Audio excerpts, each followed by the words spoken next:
esta semana, bueno, lo que tiene la actualidad, más allá de que no para, es que de pronto aparecen personajes de los que uno casi se había olvidado. Por ejemplo, Cristóbal Montoro, imputado por un juez de Tarragona por esa organización, porque ya no es que esté imputado Montoro, es que está imputado Montoro y la cúpula del Ministerio de Hacienda en su etapa al frente del Ministerio bajo el gobierno de Mariano Rajoy por presuntamente muchas cosas, pero la causa principal investiga si favoreció con cambios en las leyes y en los reglamentos a las empresas que habían pasado por la caja del despacho que él había fundado antes de ser ministro. De hecho, en la época en la que dejó de ser ministro de Aznar y antes de que fuera ministro de Rajoy. Miguel Ángel Campos, buenos días. Hola, muy buenos días. Lo que pasa es que hay aquí como un abanico de causas, porque nos decías ya a las 8 y nos vienes contando, de hecho, desde ayer, que se investiga eso, pero no solo eso, se investiga si, por ejemplo, utilizó información confidencial, información tributaria al ministro de Hacienda para atacar a algunos rivales políticos, entre ellos, por supuesto, que suelen ser los rivales políticos de más intensidad, los de dentro de un partido político, o, por ejemplo, Miguel Ángel, para complicar la investigación judicial sobre la financiación del Partido Popular.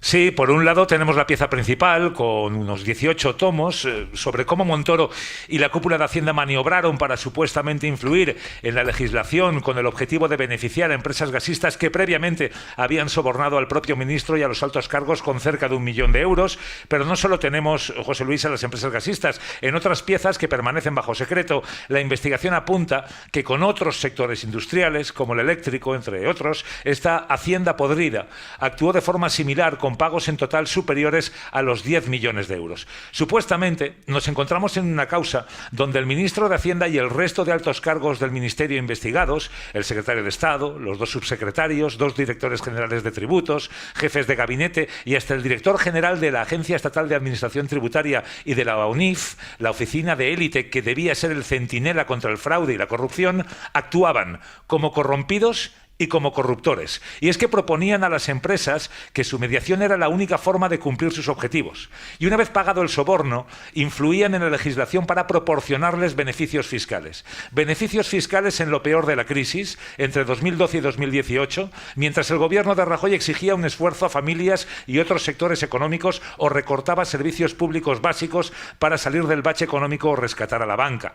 El juez investiga un número indeterminado de piezas separadas que además afectan, como decía, a causas que perjudicaban al PP, como la Caja B o la Gürtel. Existen correos en el sumario que apuntan a que la cúpula imputada de Hacienda maniobró para dificultar y entorpecer estas investigaciones que dañaban al partido en el gobierno, según las mismas fuentes. Otras piezas afectan a personas concretas, como correos electrónicos que revelan indicios de que se perjudicó a Rodrigo Rato o a Esperanza Aguirre del PP o a Juan Carlos Monedero de Podemos. Monedero, la defensa de Monedero dice que ya está personada desde hace meses en la causa, mientras que Rodrigo Rato, que se sintió víctima de una cacería, ha dicho que va a llevar a cabo todas las acciones judiciales posibles para defender sus derechos. O sea, que estamos, Campos, ante algo que ya tiene por sí mismo, ya lo decíamos desde ayer, una magnitud enorme, pero en realidad no sabemos el alcance de todo esto porque hablas de un número indeterminado de piezas, por tanto, no sabemos la cantidad de información que puede salir a partir de, recordemos, una investigación que ha hecho,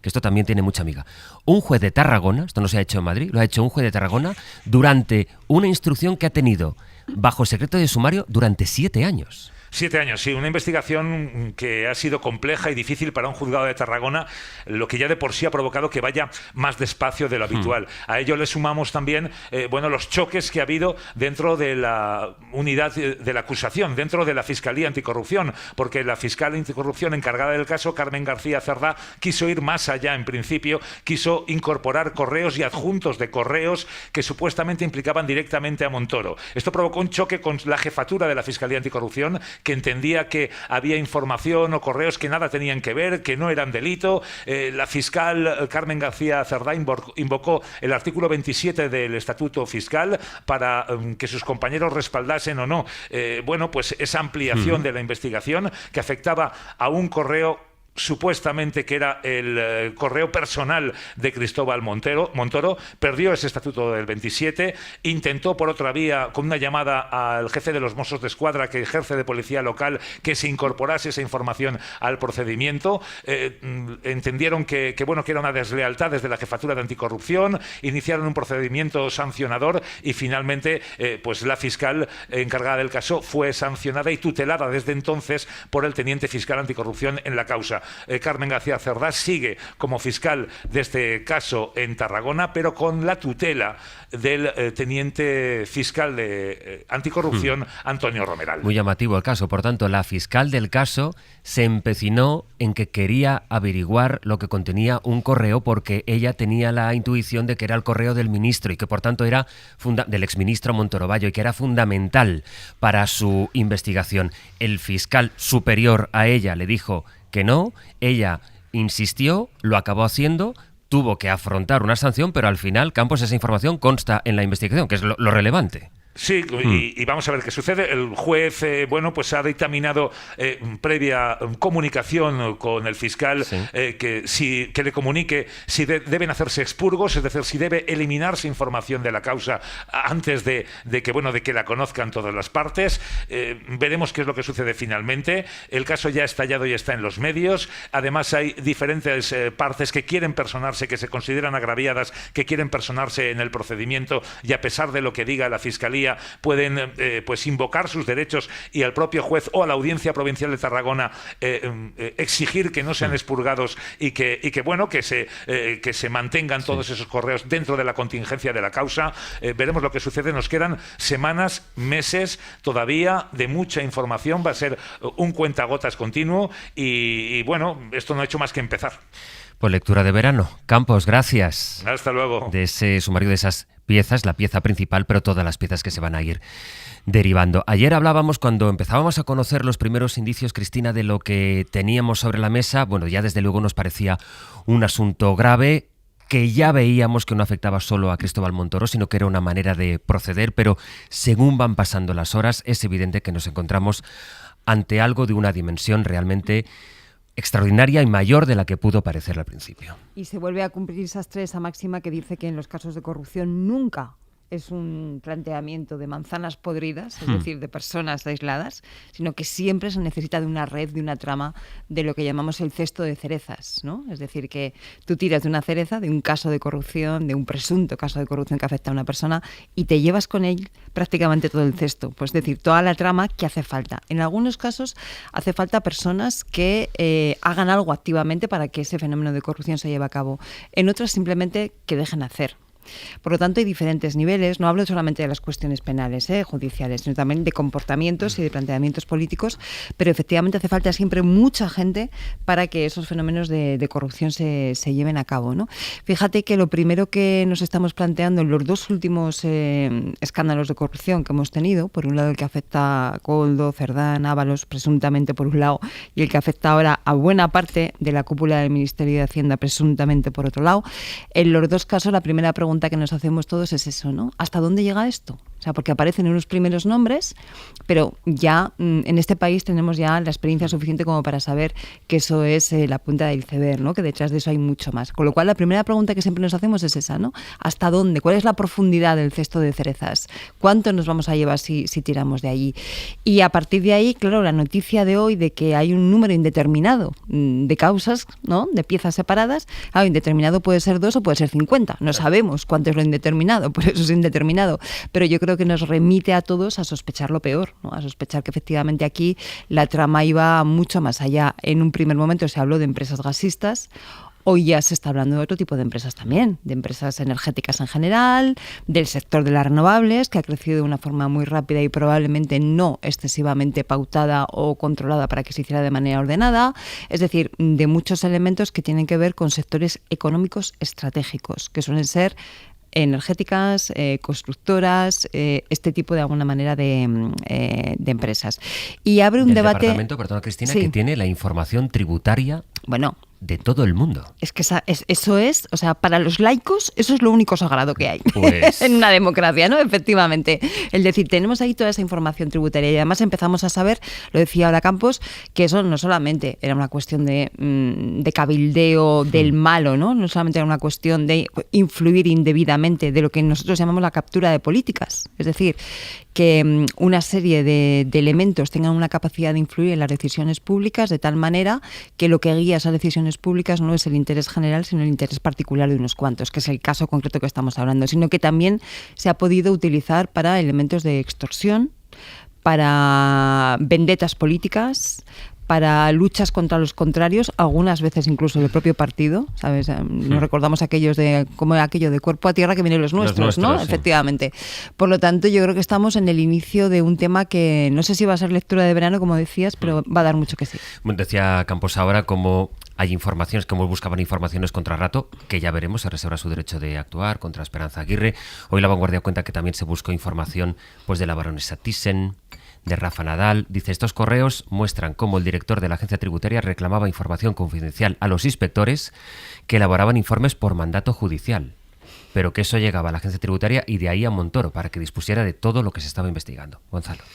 Pues ahora cuando hablaba Cristina ha mencionado un término, el trama, y recordaba cómo allá por 2017, cuando Podemos todavía era un partido, digamos, con gran calado, hubo un intento de sustituir el concepto casta, que fue el primero que sirvió para generar una cierta bipolaridad, un cierto antagonismo en el campo político español, por el de trama, que fue una noción que un investigador independiente, Miguel Juste, a partir de un trabajo riguroso, puso en circulación. Y bien, mucho acusamos de populismo a estas estrategias cuando, en cierta manera, tenían algo de precisión, incluso quirúrgica, en el modo en que describían, en el modo en que cierto sector del poder en España había funcionado. Pensemos que esto es una trama en el aparato central del Estado. Recordemos cómo el gobierno actual funda su legitimidad en una moción de censura que no tenía que ver con uno o dos casos de corrupción más o menos aislados, sino con un uso de los aparatos del Estado totalmente interesado, político y, desde luego, ilegal. Tenemos a Jorge Fernández Díaz en las cloacas, ahora tenemos a Montoro con Hacienda. Démonos cuenta, porque además me importa señalar esto, porque a veces decimos, no, mejor no caer en el y tú más, en el y tú maísmo. Bueno, cuidado, es que hay una inconmensurabilidad. Y no podemos ceder a una idea de que, bueno, aquí todos son iguales, sencillamente había un uso de los aparatos del Estado que no se puede volver a permitir. De ahí se fundó la legitimidad de un cambio de gobierno, que a su vez ahora puede tener sus problemas, ¿no? Pero eso no lo está. Pero aislemos y recordemos bien qué fue lo que pasó entonces, y esto nos devuelve a esa memoria.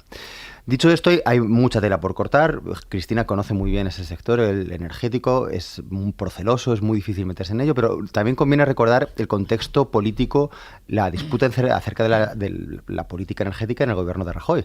El ministro, había un déficit tarifario y el modo de compensarlo, había dos estrategias. La del ministro Soria, que proponía una moratoria de las ayudas a las renovables, y Montoro, que pretendía, digamos, unas imposiciones tarifarias equivalentes para todo el sector que penalizaban indirectamente a las renovables y favorecían a las gasísticas.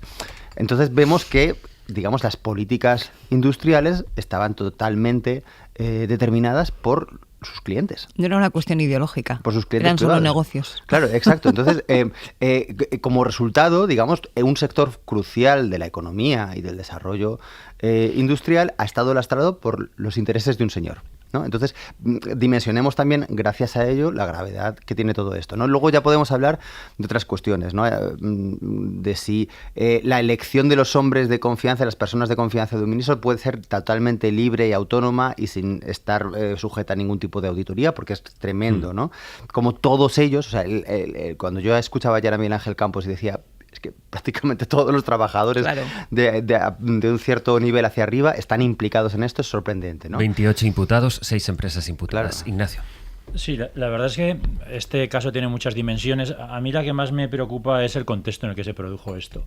Era un momento en el cual se pedía sacrificios a la gente, se recortaba el gasto público, se despedía gente en las empresas, había dificultades en la administración, se nos decía que no había ingresos suficientes, que no nos podíamos permitir el estado del bienestar, en fin, un montón de discurso ideológico que caminaba hacia los recortes, y veíamos que mientras a mucha gente se le recortaba y se le recortaba el bienestar, pues había otros que utilizaban la influencia política para aumentar su bienestar, especialmente pues empresas con mucho poder, ¿no? Por lo tanto, a mí la primera dimensión que me preocupa muchísimo es la cuestión del contexto en el que se produjo. Y ahora el contexto en el que se produce esto, que eso también es, digamos, relevante. El último barómetro del CIS, que salió la semana pasada, decía que en España el segundo problema es la corrupción. El segundo. El primero es la vivienda, el segundo es la corrupción. Pero si distinguimos por electorados, vemos que para el votante de centro, y hay que recordar que ningún partido político consigue ganar las elecciones sin el votante de centro, el principal problema para el votante de centro es la corrupción. Es decir, que el votante moderado, el que decide las elecciones, el que, digamos, que tiene una notable influencia, porque es donde más gente hay, más del 25% de la gente se sitúa ahí, su primer problema ahora mismo en España es la corrupción. Es una novedad, eso no había pasado en momentos anteriores. Por lo tanto, estamos en un contexto actual donde este caso de corrupción va a tener implicaciones políticas para todos los partidos, donde seguramente la estrategia, nos puede gustar más o menos, va a intentar ser no quién es el más limpio, sino quién es el menos sucio. Es decir, vamos a ver ahora quién nos puede contar que quién es el que menos casos tiene, en lugar de quién puede hacerlo mucho mejor, y eso seguramente pues va a generar un debate político en el que llevamos mucho tiempo inmerso, que nos va a agudizar en cierta forma la crisis política. Por lo tanto, el contexto de entonces, que era muy social, ya es problemático, pero el contexto político de ahora seguramente va a enturbiar mucho más la situación. Será una de las derivadas que abordemos esta mañana, después de situar la dimensión que tiene esto desde el punto de vista judicial y el económico, que es a lo que vamos después de una pequeña pausa. Jordi Fàbrega, que es el jefe de economía de la sección el jefe de la sección de economía de la SER. Como se nota que es viernes. Hola, Jordi Fàbrega, buenos días. Hola, buenos días, Astre. Bueno, para ir recapitulando algunos de los puntos de la dimensión, decía, económica, que tiene también este escándalo después de la imputación de Cristóbal Montoro, porque ayer, Jordi, decíamos, se investiga cómo se pudo beneficiar a las empresas gasistas que habían pagado. Me decías tú ayer, cuidado, porque gasista remite a una idea de empresa energética. Es verdad que luego, ya según vamos leyendo el sumario, ya va cambiando la cosa, pero de entrada estábamos hablando de otro tipo de empresas y ahora ya se ha ampliado ese abanico, digamos. Claro, aquí vamos a diferenciar lo que dice el auto del juez, en el que se especifica claramente que fueron las empresas integradas en una asociación de fabricantes de gases industriales y medicinales las que están imputadas en este caso. Son empresas que contrataron al despacho privado que había montado Cristóbal Montoro, equipo económico, para beneficiarse de estos cambios legales. ¿Cuáles son estas empresas? Vamos a decir los nombres: Abelló, Mesé, Air Liquide, Praxair y Carburos Metálicos. Estas son las 5 empresas que están implicadas, según el auto del juez, en la trama y que tienen a directivos imputados en esta investigación. Son las compañías que conforman esta asociación empresarial, que son las que al menos en 2 ocasiones pagaron al despacho privado que había fundado Cristóbal Montoro para conseguir cambios legales que les beneficiaran. Al margen de estas empresas, escuchábamos hace unos minutos a Campos decir que hay otras piezas separadas en las que estarían implicadas otras compañías, y se citan a empresas energéticas, eléctricas y renovables. Pero esta parte está bajo investigación, figura en informes que tiene el juez, pero no tenemos por ahora los nombres concretos de las empresas que estarían implicadas. Eso formará parte de esa lectura veraniega que decíamos, porque habrá mucho que leer después de esa investigación, instrucción, que no nos cansamos de repetir. Hay que imaginar a ese juez de Tarragona con los medios que deba tener ese juzgado para abordar una investigación de este calibre. Y luego está, Jordi, algunas de las cosas que forman parte también de las preguntas que nos tendremos que ir dando respuesta a lo largo de este tiempo, que son: ¿qué se consiguió a cambio? Es decir, para que haya un soborno, que la investigación determinará si lo hubo o no, es algo a cambio, es decir, tú pagas para conseguir algo. ¿Qué se sabe o qué se investiga que se pudo conseguir pagando a la consultora de Equipo Económico, la consultora que en su fundación se llamaba Montoro y Asociados, por cierto, y qué consiguieron supuestamente estas empresas.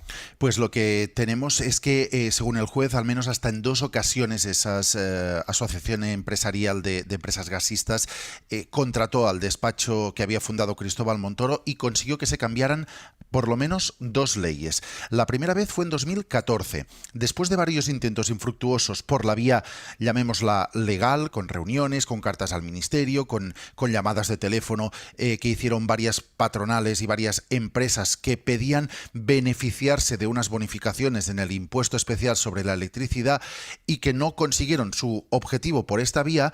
Esta asociación de empresas contrató a Equipo Económico y solo un mes después algo se movió porque la ley se modificó para que se incluyeran como beneficiarias de esa bonificación a estas empresas. Es algo tan llamativo que el juez dice textualmente en el auto que el único elemento diferenciador que propició tan notable cambio de criterio en tan corto periodo de tiempo fue la entrada en escena de Equipo Económico previo acuerdo sobre el precio que deberían satisfacer al despacho. Después de este pago es cuando se produjo ese cambio legal que permitió que se beneficiaran de esa bonificación en el impuesto. Este fue la primera vez, en 2014. Se repitió en 2018 algo prácticamente idéntico. Se intentó con peticiones a Hacienda y a distintos ayuntamientos un cambio de criterio en el cobro del impuesto de actividades económicas. Es un tributo que cobran los ayuntamientos a las empresas que están radicadas en su territorio. Esas llamadas, esas peticiones no tuvieron resultado hasta que se contrató al despacho que había fundado Montoro y se consiguió en 2018 un cambio a través de la ley de presupuestos para poder homogeneizar los criterios de cobro de este impuesto de actividades económicas a las empresas que estaban radicadas en estos territorios. Jordi, gracias. Hasta luego. Hasta luego.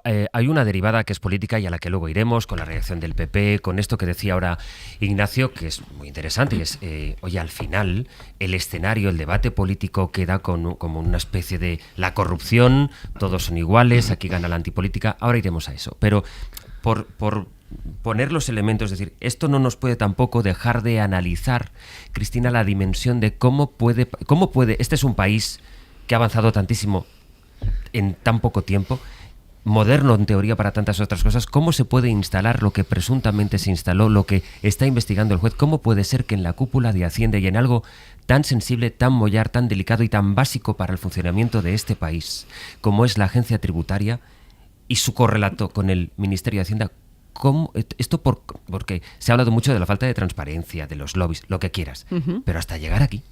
Bueno, es que faltan medidas que la OCDE y otro tipo de organismos, el Greco, etcétera, lleva años diciéndonos y recordándonos que faltan medidas para implementar de manera que se acoten, ¿no? y se dificulte al máximo posible cualquier tipo de tentación de corrupción. Eso, junto al comportamiento de unas élites políticas, empresariales y económicas que llevan muchos años ejerciendo este tipo de poderes y que la democracia no ha conseguido terminar con según qué prácticas y según qué inercias que vienen de muy lejos, ¿no? Creo que me estoy explicando de una forma bastante clara.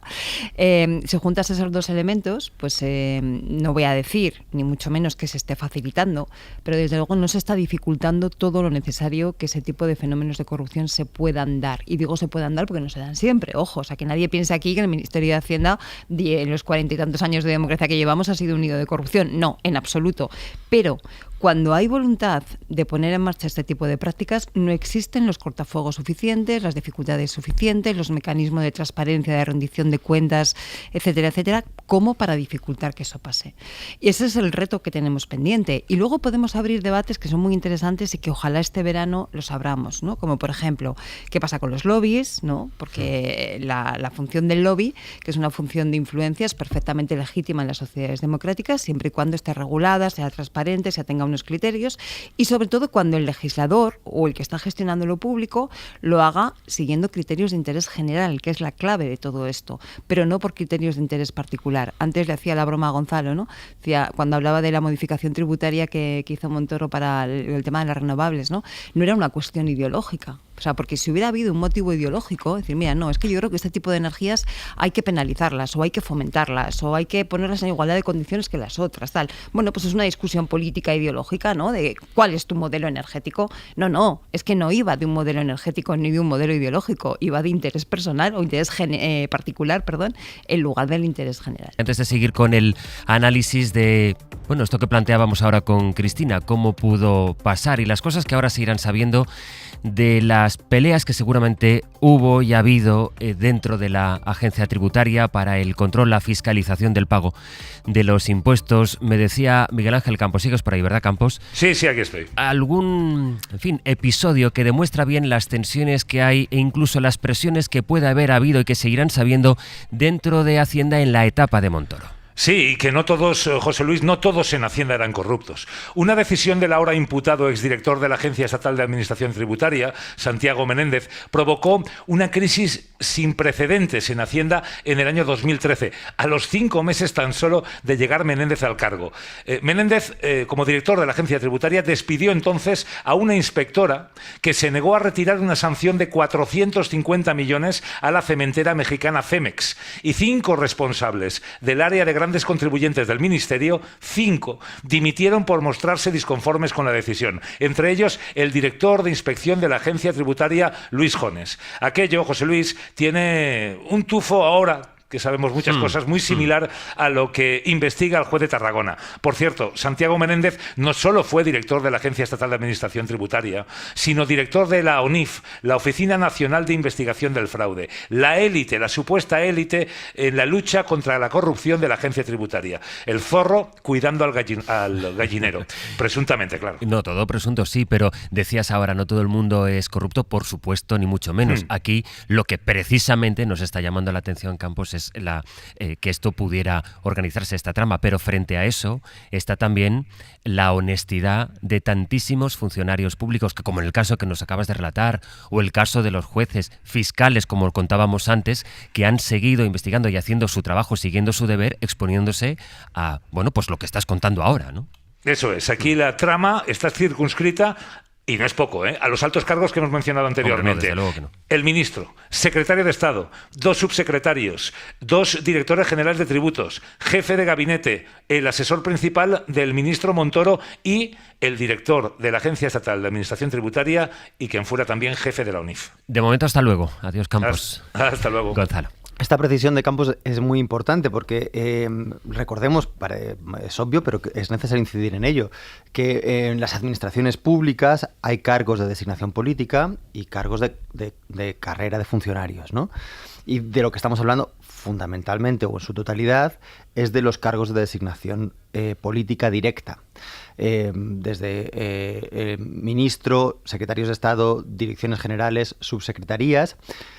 Y en este caso también la agencia tributaria, que es una agencia técnica, pero cuya presidencia y dirección también es de designación política, ¿no? ¿Qué nos hace pensar esto? Bueno, aquí los expertos en transparencia y en cuestiones de organización de la administración del Estado tienen mucho que decir. Pero primero, ¿hasta qué punto debe haber total ausencia de control en la designación de todos estos cargos, ¿no? Es verdad que todo el mundo necesita gente de su confianza y que para eso tenemos un Estado democrático en el que hay una serie de elecciones y de alguna manera es el Parlamento el que elige al Ejecutivo, etcétera, etcétera, etcétera. Pero hay un punto en el que sí se puede designar a una cúpula que decide sobre las cuestiones de Hacienda del Estado y esa gente viene solo de una misma familia, de un mismo interés, de una misma sector corporativo, puede generar interferencias. Segundo lugar, no se debería dar más fuerza, más voz y más capacidad de resistencia a los funcionarios, porque los funcionarios son la base de la autonomía de las administraciones del Estado. Entonces tenemos que ver, uno, si los funcionarios tienen suficiente capacidad de resistencia a esa dirección política que marca rumbos que quizás no son los deseados, o, y con esto no estoy diciendo nada, pero puede llegar a haber sido el caso, y esto es lo que hay que investigar, si dentro de los funcionarios, en la medida en que en los altos cargos hay ciertas tradiciones, bueno, pues casi en algunos casos incluso familiares, se dice, pero no siempre es así, ¿no? Pero de alguna manera ciertos altos cargos que tienen connivencia con otros sectores del poder, no hay también una cultura de la transigencia o de la negociación con esos cargos políticos. Hay que hacer una investigación muy detallada sobre estas cosas. A mí me falta siempre que hablamos de estos casos, no sé, casi antropólogos, sociólogos como mis compañeros aquí, gente que de verdad documente, casi novelistas, cómo se mueven las decisiones en estos niveles, qué gente son, qué nombres son, para poderlo tener claro y poder auscultarlo y auditarlo desde nuestra condición ciudadana de una manera mucho más detallada. ¿Y de qué pasta están hechos para hacer todo lo que se hacía presuntamente en un contexto económico que no era el actual, sí, en el que había recortes un día y otro día, y en el que además se aprobaban y justificaban amnistías fiscales? Hemos vivido por encima de nuestras posibilidades, hay que apretarse el cinturón. Ignacio. Sí, esto es muy interesante lo que estás diciendo, ¿no? Es decir, al final nos tenemos que preguntar a veces de dónde salen estas personas, cómo una persona con este código ético puede abrirse paso en un partido político y puede abrirse paso en un gobierno, ¿no? No obstante, es verdad que para mí el problema es muy complejo, ¿no? No es tan sencillo solucionarlo. Hay algunas medidas que podrían funcionar, por lo menos aumentando la transparencia. Hace tiempo que se viene hablando sobre la necesidad de establecer en la legislación la trazabilidad de las leyes, con quién se han reunido para hacerlas, quiénes han estado allí, hacer una base de datos con los diferentes grupos de interés que existen, su entrada y su salida del Congreso, de los ministerios, para que en esa trazabilidad, cuando se hace una ley o se adopta una medida, haya un anexo donde diga, bueno, pues para hacer estas leyes nos hemos reunido con estas personas, con estos grupos de interés, estos son los que están registrados. Eso tenía que irse poco a poco incorporando a la legislación. Yo recuerdo en mi otra vida anterior que fui diputado y justamente estuve abordando estos temas para cambiar el reglamento del Congreso, que no llegó a ningún sitio más allá de un borrador, pero estuve estudiando la legislación. En España, apenas en Valencia, existe algo de esta medida, en Europa es mucho más común y sí que hay legislación en esta medida de la trazabilidad y de los grupos de interés a la hora de hacer leyes, ¿no? Pero no se me ocurren muchas más cosas, porque en el fondo estamos hablando de personas que están en política por razones equivocadas y personas que utilizan su influencia política para beneficio personal, pero aquí los funcionarios, a diferencia de otras tramas donde seguramente sí que han tenido que ser más activos, tienen, digamos, un papel más allá de señales de alerta, ¿no? Porque podemos hacer más agencias, pero no sé si hay 7 o 8 en España, podemos hacer una más. Podemos incrementar la legislación, pero no sé si aumentando la burocracia el sistema va a ser mucho mejor. Justamente sabemos que a veces a más burocracia, más corrupción. Es decir, que cuanto más difícil hacemos la legislación, es mucho más fácil encontrar luego caminos, ¿no? Así que la solución no es sencilla y una parte de la respuesta está en los partidos políticos. Tendrían que ellos empezar a inspeccionar qué tipos de personas reclutan y cómo funcionan internamente para tener este tipo de personas. Pero hay buenas noticias. De la misma manera que Campos decía antes, ojo que no todo el mundo es corrupto en la agencia tributaria, ni mucho menos, yo también diría, ni todos los cargos públicos, ni todos los cargos de libre designación son corruptos, ni muchísimo menos, ni ser funcionario te garantiza que estés absolutamente impoluto, ¿eh? O sea, esto es más delicado. Pero hay buenas noticias. Primero, en España la corrupción está muy acotada. Y suelo decir eso de que España no es un país corrupto, ¿eh? O sea, a mí como profe no me llegan jamones a casa para aprobar a ninguno que no supere el 5, honestamente. Entonces, tenemos la corrupción muy delimitada en las élites políticas, económicas y de la administración. Primera buena noticia. Segunda buena noticia. Existen muy buenas prácticas ya en Europa y sabemos lo que hay que hacer. La regulación de los lobbies, por ejemplo, que contaba ahora mismo Ignacio, hubo un primer intento en tiempos de Ciudadanos, ¿no? Donde se planteó una primera proposición que se quedó en nada. Hubo un segundo intento en el año 2022, en noviembre de 2022 el Consejo de Ministros aprueba una proposición de ley que decae al terminar la legislatura para votar el 23 de julio del 23, y en enero del 25 Óscar López impulsó un proyecto de ley de transparencia e integridad para las actividades de los grupos de interés que en estos momentos está en tramitación parlamentaria. Primera cuestión. Segunda cuestión. Hay que potenciar y proteger a las personas que, como en los casos que hemos visto ahora, efectivamente se plantan y dicen yo no voy a colaborar con estas cuestiones de corrupción. Tenemos ya nombrado el director de la Autoridad Independiente de Protección del Informante en España, el profesor Villoria, en una oficina que está empezando a andar, pero que todavía no tiene medios. Por lo tanto, es importante que ese tipo de mecanismos que ya existen se doten de medios suficientes para que puedan cumplir su papel y su función. y existen ya pautas en materia de transparencia, rendición de cuentas, etcétera, etcétera, que se pueden poner en marcha para acotar todo esto. Por lo tanto, reconociendo la gravedad y la complejidad del asunto, las buenas noticias es que sabemos dónde está y lo que hay que hacer con esto. José Coello, buenos días. Hola de nuevo, Sastre. Vamos a recapitular contigo cuál es la reacción del Partido Popular, que ayer la noticia fue que Cristóbal Montoro se dio de baja del partido y por tanto dijo, pues casi aquello de esta persona de la que usted me habla. Esto ha pasado mucho tiempo, ha llovido mucho, Feijóo estaba en Galicia y por tanto no se le pueden pedir explicaciones a la actual dirección del Partido Popular. Sí, la hoja de ruta de la dirección del PP pasa por poner tierra de por medio y aclarar que este PP nada tiene que ver con aquel PP, como si Montoro, su gobierno o esa cartera de Hacienda que ocupó entre el 2000 y 2004 y posteriormente entre 2011 y 2018 no hubiera existido. Buscan en el PP poner un cortafuegos para evitar que este caso escale hasta la 7ª planta de Génova en un momento en el que toda estrategia de la formación es recordar los escándalos del PSOE y esto obviamente no les ayuda. Con Feijóo fuera de foco ayer, hoy tampoco tiene agenda oficial. Desde el PP quieren encapsular el asunto, minimizarlo y desvincularse de aquella época. De hecho, el plan pasa por ahí. Por un lado, en distinguir etapas, como hizo Elías Bendodo. En nuestro ánimo de no hacer el ridículo, no se nos ocurriría culpar a Pedro Sánchez, ni de Filesa, ni de la crisis económica que hubo durante la presidencia de Rodríguez Zapatero, ¿no? Sería bueno que el Partido Socialista tuviera esa misma prudencia y no intentara vincular al presidente Feijóo con su puesto de hace casi 10 años. Y por otro lado, en destacar que esto es poca cosa comparado con lo que el PSOE tiene encima, como hizo Juan Bravo. Esto fue una ley y una ley de presupuestos, por lo que hemos conocido, con lo cual pasó todos los controles internos dentro de la Administración, tendrá los informes preceptivos del Consejo de Estado, fue a su votación en el Congreso de los Diputados y alguna de ellas incluso fue apoyada por varios partidos políticos. Yo creo que dentro de todo eso, dentro de ese respeto, si hacemos un análisis amplio, yo creo que ustedes aquí no están oyendo hablar de mordidas, de prostitutas, de colocación de amigas, de cátedras que no existen. En Génova, Sastre también recuerdan que de los imputados en este caso, solo Montoro estaba afiliado al PP, negando incluso que Miguel Ferré tuviera cargo alguno cuando Feijóo llegó a la presidencia de la formación, a pesar del peso que Montoro y su equipo han tenido históricamente en el aparato económico del PP. José, de Feijóo se sabe algo porque ayer no habló. No, ayer Alberto Núñez Feijóo no tuvo agenda oficial. De hecho, fueron tanto Elías Bendodo como Juan Bravo quienes hicieron declaraciones ante los medios. Hoy tampoco tiene Feijóo agenda oficial. Vaya. Tiene Juan Bravo una entrevista con algún medio de comunicación. También Alma Ezcurra, una de las nuevas figuras de la dirección del PP, ha convocado a los medios en Génova a las 12:30, pero lo que es Alberto Núñez Feijóo ni ayer ni hoy tiene agenda oficial. En fin, quien sí habló a través de un comunicado a última hora fue Cristóbal Montoro para decir que qué casualidad, viene a decir él, que donde los verdaderos escándalos, que es como lo llama, están ahora mismo acercando al gobierno es cuando se conoce esto. Sí, Montoro lanzó un comunicado a última hora de ayer para defender su honor y ahí anunció que hará uso de mecanismos legales para defenderse.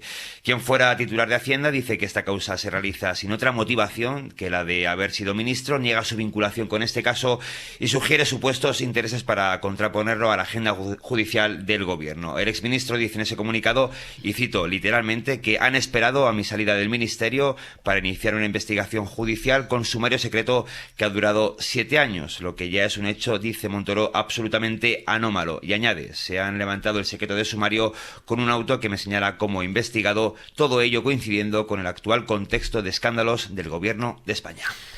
Josu, gracias. A vosotros. Hay una parte, Gonzalo, de este argumento de Juan Bravo que me tiene pensando desde ayer. Por una parte dice, bueno, aquí, para que era la primera reacción, ayer entrevistaban en Antena 3, y dice... Aquí esto, en todo caso, es algo avalado por un parlamento que ha tenido los informes preceptivos, que es la inesperada enmienda del Partido Popular a una de las tesis principales del caso de los ERE. Esto por una parte.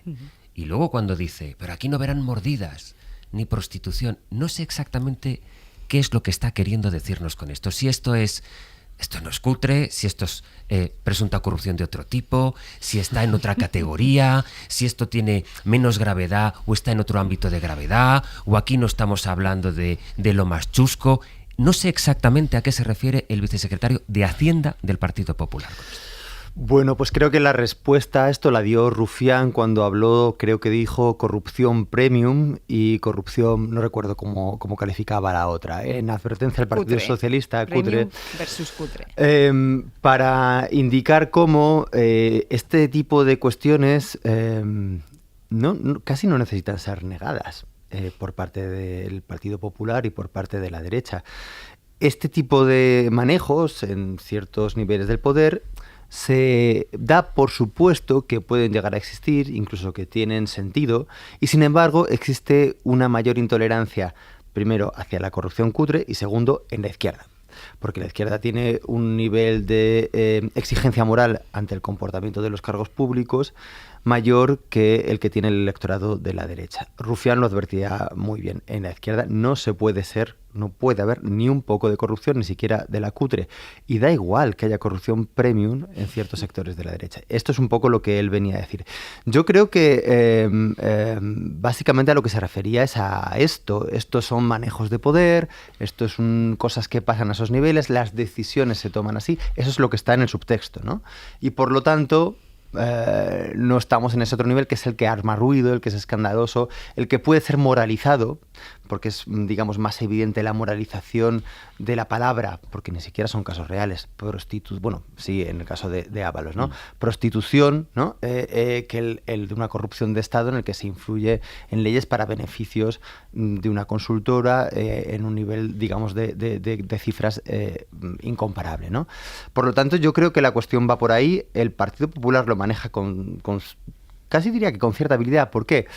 Porque sí, la idea de que todos son iguales, o la idea de que el PSOE es más y que al final en la percepción hace que, bueno, al final ya estamos con el bipartidismo y su corrupción, todo es igual, beneficia claramente a Vox.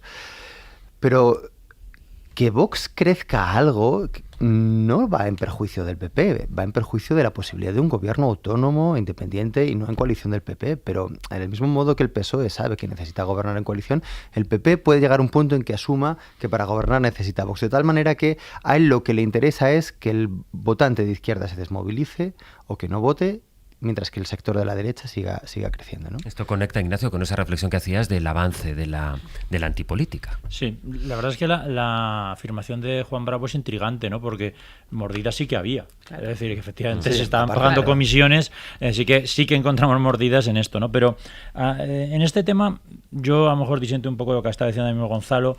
No creo que la izquierda sea más o menos exigente con la corrupción que la derecha, ni que los votantes son iguales. En el sentido de que el voto es ideológico, y está aquel famoso grito de queremos a Perón aunque sea un ladrón. Es decir, que cuando el voto es ideológico, tú acabas votando a los tuyos porque son los tuyos, en muchos casos hagan lo que hagan. Realmente los más sensibles a las cuestiones no ideológicas, y por eso hace un momento hacía mucho énfasis, son los votantes moderados. Aquellos que no se mueven por razones de izquierda o derecha, sino que pueden ser sensibles a cosas no ideológicas, como puede ser el debate territorial o puede ser la corrupción, que no está dentro del eje izquierda-derecha como los demás. Y esto me preocupa porque, como decía, en el año 2023, en la encuesta electoral del CIS, la corrupción ocupaba el puesto 18º. Solo el 5% de la gente pensaba que la corrupción es importante. La semana pasada, la corrupción era el segundo problema en nuestro país, el 25% de la gente pensaba que era el principal problema, y para los votantes de centro, que son los más numerosos, los que deciden, los menos ideológicos, los más sensibles a estos temas, el principal problema de España es la corrupción. Si vamos a esa encuesta, permíteme, se hizo pocos días después de todo el escándalo de Santos Cerdán, de hecho, en pleno escándalo. Sí, pero si vas mirando hacia atrás, ves ese aumento de problema político. Y además, si vas a esa misma encuesta, observas que en esos votantes de centro, el primer partido ahora mismo es el Partido Popular, en intención directa de voto, que tienen básicamente el 22%. El segundo partido en el centro es Vox, 11% de intención directa de voto, y el tercer partido de intención directa es el Partido Socialista, 7,6%. Es decir, que hay un votante muy importante, muy preocupado por la corrupción, que decide las elecciones y que es menos ideológico que en los demás. Y seguramente este tipo de elementos son los que van a incidir. Es verdad que este caso ahora afecta al Partido Popular, lo que anticipa es que seguramente esa situación dominante en el centro pues le puede estar castigando, pero como decía muy bien Gonzalo, el beneficiario va a ser Vox. Es decir, el votante que abandone al PP no se va a ir a la izquierda, se va a ir seguramente a la derecha, enfadado, buscando una alternativa conservadora, y de nuevo el populismo recoge votos, populismo conservador, de diferentes maneras, por el enfado ciudadano, porque el PP es el afectado por esta cuestión, porque el votante de centro empieza a votar a Vox, una cosa que nos puede llamar la atención, pero que lo está empezando a hacer, digo, segunda fuerza política ahora mismo. Por lo tanto, a mí eso me preocupa muchísimo, porque la corrupción está mal, pero lo que puede suceder es mucho peor. Que nos encontremos con un gobierno que no sé si va a combatir la corrupción, porque está por demostrar el día que gobierne Vox qué pasará con la corrupción, pero creo que sus medidas políticas, sociales, van a ir contra una mayoría y van a recortar derechos y derechos de la gente.